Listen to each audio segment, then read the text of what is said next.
जी के सप्तम स्कंद का चौथा अध्याय। हिरण्यकशिपु के अत्याचार और प्रहलाद के गुणों का वर्णन। नारद जी कहते हैं, युधिष्ठिर, जब हिरण्यकशिपु ने ब्रह्मा जी से इस प्रकार के अत्यंत दुर्लभ वर मांगे, तब उन्होंने उसकी तपस्या से प्रसन्न होने के कारण उसे वे वर दे दिए। ब्रह्मा जी ने कहा, बेटा, तुम जो वर मुझसे मांग रहे हो वे जीवों के लिए बहुत ही दुर्लभ है, परंतु दुर्लभ होने पर भी मैं तुम्हें वे सब वर दिए देता हूँ। नारद जी कहते हैं, ब्रह्मा जी के वरदान कभी झूठे नहीं होते, वे समर्थ एवं भगवत रूप ही हैं। वरदान मिल जाने के बाद हिरण्यकशिपु ने उनकी पूजा की। तत्पश्चात प्रजापतियों से अपनी स्तुति सुनते हुए वे अपने लोक को चले गए। ब्रह्मा जी से वर प्राप्त करने पर हिरण्यकशिपु का शरीर स्वर्ण के समान कांतिमान एवं हष्ट पुष्ट हो गया। वह अपने भाई की मृत्यु का स्मरण करके भगवान से द्वेष करने लगा। उस महादैत्य ने समस्त दिशाओं, तीनों लोकों तथा देवता, असुर, नरपति, गंधर्व, गरुण, सर्प, सिद्ध, चारण, विद्याधर, ऋषि, पितरों के अधिपति, मनु, यक्ष, राक्षस, पिशाचराज, प्रेत, भूतपति एवं समस्त प्राणियों के राजाओं को जीतकर अपने वश में कर लिया। यहाँ तक कि उस विश्व विजयी दैत्य ने लोकपालों की शक्ति और स्थान भी छीन लिए।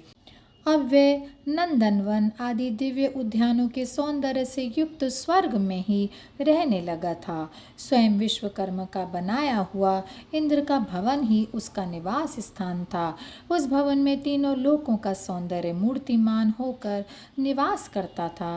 वह सब प्रकार की संपत्तियों से संपन्न था।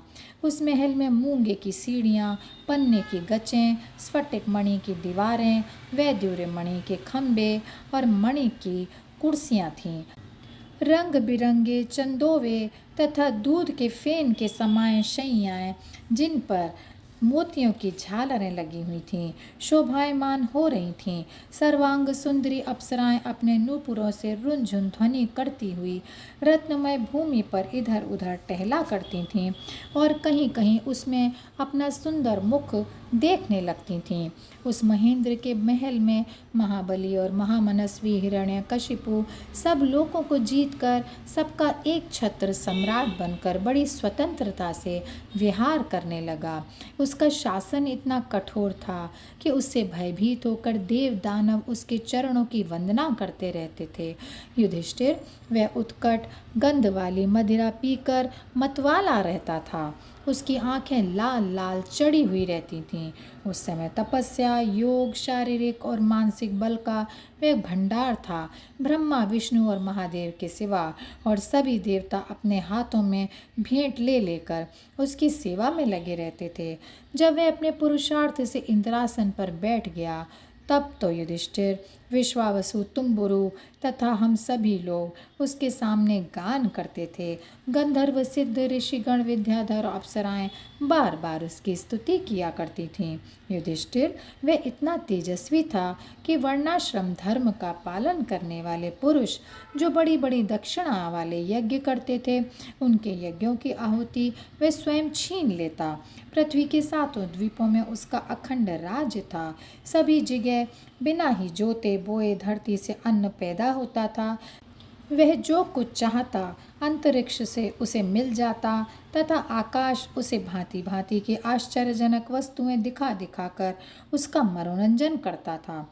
इसी प्रकार खारे पानी, सुरा, घृत, इक्षुरस, दधि, दुग्ध, मीठे पानी के समुद्र भी अपनी पत्नी नदियों के साथ तरंगों के द्वारा उसके पास रत्न राशि पहुंचाया करते थे। पर्वत अपनी घाटियों के रूप में उसके लिए खेलने का स्थान जुटाते और वृक्ष सब ऋतुओं में फलते फूलते। वह अकेला ही सब लोकपालों के विभिन्न गुणों को धारण करता। इस प्रकार दिग्विजयी और एक छत्र सम्राट होकर वह अपने को प्रिय लगने वाले विषयों का स्वच्छंद उपभोग करने लगा। परंतु इतने विषयों से भी उसकी तृप्ति न हो सकी, क्योंकि अंततः वह इंद्रियों का ही तो दास था। युधिष्ठिर, इस रूप में भी वह भगवान का वही पार्षद है जिसे सनकादिकों ने शाप दिया था। वह ऐश्वर्य के मद से मतवाला हो रहा था तथा घमंड में चूर होकर शास्त्रों की मर्यादा का उल्लंघन कर रहा था। देखते ही देखते उसके जीवन का बहुत सा समय बीत गया। उसके कठोर शासन से सब लोक और लोकपाल घबरा गए। जब उन्हें और कहीं किसी का आश्रय ना मिला, तब उन्होंने भगवान की शरण ली। उन्होंने मन ही मन में कहा, जहाँ सर्वात्मा जगदीश्वर श्रीहरि निवास करते हैं और जिसे प्राप्त करके शांत एवं निर्मल सन्यासी महात्मा फिर लौटते नहीं, भगवान के उस परम धाम को हम नमस्कार करते हैं। इस भाव से अपनी इंद्रियों का संयम और मन को समाहित करके उन लोगों ने खाना पीना और सोना छोड़ दिया और निर्मल हृदय से भगवान की आराधना की।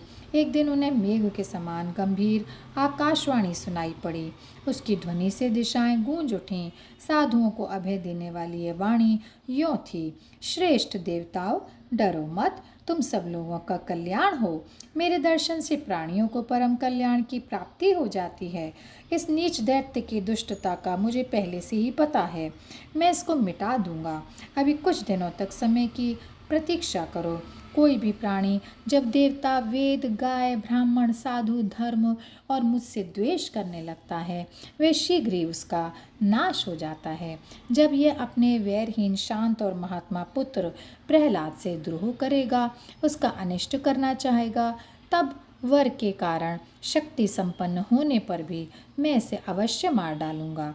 नारद जी कहते हैं, सबके हृदय में ज्ञान का संचार करने वाले भगवान ने जब देवताओं को ये आदेश दिया, तब वे उन्हें प्रणाम करके लौट आए। उनका सारा उद्वेग मिट गया और उन्हें ऐसा मालूम हुआ कि हिरण्यकशिपु अब मर गया। युधिष्ठिर, दैत्यराज हिरण्यकशिपु के बड़े ही विलक्षण 4 पुत्र थे। उनमें प्रहलाद यों तो सबसे छोटे थे, परंतु गुणों में सबसे बड़े थे। वे बड़े संत सेवी थे, ब्राह्मण भक्त, सौम्य स्वभाव, सत्य प्रतिज्ञ एवं जितेंद्रिय थे तथा समस्त प्राणियों के साथ अपने ही समान समता का बर्ताव करते और सबके एकमात्र प्रिय और सच्चे हितैषी थे। बड़े लोगों के चरणों में सेवक की तरह झुक कर रहते थे, गरीबों पर पिता के समान स्नेह रखते थे, बराबरी वालों से भाई के समान प्रेम करते और गुरुजनों में भगवत भाव रखते थे। विद्या, धन, सौंदर्य और कुलीनता से संपन्न होने पर भी घमंड और हेकड़ी तो उन्हें छू तक ना पाई थी। बड़े बड़े दुखों में भी वे तनिक भी घबराते ना थे। लोक परलोक के विषयों को उन्होंने देखा सुना तो बहुत था, परंतु वे उन्हें निस्सार और असत्य समझते थे, इसलिए उनके मन में किसी भी वस्तु की लालसा ना थी। इंद्रिय, प्राण, शरीर और मन उनके वश में थे। उनके चित्त में कभी किसी प्रकार की कामना नहीं उठती थी। जन्म से असुर होने पर भी उनमें आसुरी संपत्ति का लेश मात्र भी नहीं था। जैसे भगवान के गुण अनंत हैं, वैसे ही प्रहलाद के श्रेष्ठ गुणों की भी कोई सीमा नहीं है। महात्मा लोग सदा से उनका वर्णन करते और उन्हें अपनाते आए हैं, तथापि वे आज भी ज्यों के त्यों ही बने हुए हैं। युधिष्ठिर, यूँ तो देवता उनके शत्रु हैं, परंतु फिर भी भक्तों का चरित्र सुनने के लिए जब उन लोगों की सभा होती है, तब वे दूसरे भक्तों को प्रहलाद के समान कहकर उनका सम्मान करते हैं। फिर आप जैसे अजात शत्रु भगवत भक्त उनका आदर करेंगे, इसमें तो संदेह ही क्या है। उनकी महिमा का वर्णन करने के लिए अगणित गुणों के कहने सुनने की आवश्यकता ही नहीं है। केवल एक ही गुण, भगवान श्री कृष्ण के चरणों में स्वाभाविक जन्मजात प्रेम उनकी महिमा को प्रकट करने के लिए पर्याप्त है। युधिष्ठिर, प्रहलाद बचपन में ही खेल को छोड़कर भगवान के ध्यान में जड़वत तन्मय हो जाया करते। भगवान श्री कृष्ण के अनुग्रह रूप गहने उनके हृदय को इस प्रकार खींच लिया करते थे, उन्हें जगत की कुछ सुध बुध ना रहती थी। उन्हें ऐसा जान पड़ता था कि भगवान मुझे अपनी गोद में लेकर आलिंगन कर रहे हैं, इसलिए उन्हें सोते बैठते, खाते पीते, चलते फिरते और बातचीत करते समय भी इन बातों का ध्यान बिल्कुल न रहता था। कभी कभी भगवान मुझे छोड़कर चले गए, इस भावना में उनका हृदय इतना डूब जाता था कि वे जोर जोर से रोने लगते। कभी मन ही मन में उन्हें अपने सामने पाकर आनंद उद्रेक से ठठाकर हंसने लगते, कभी उनके ध्यान के मधुर आनंद का अनुभव करके जोर से गाने लगते। वे कभी उत्सुक हो बेसुरा चिल्ला पड़ते, कभी कभी लोक लज्जा का त्याग करके प्रेम में छक्कर नाचने भी लगते थे। कभी कभी उनकी लीला के चिंतन में इतने तल्लीन हो जाते थे कि उन्हें अपनी याद ही ना रहती, उन्हीं का अनुकरण करने लगते।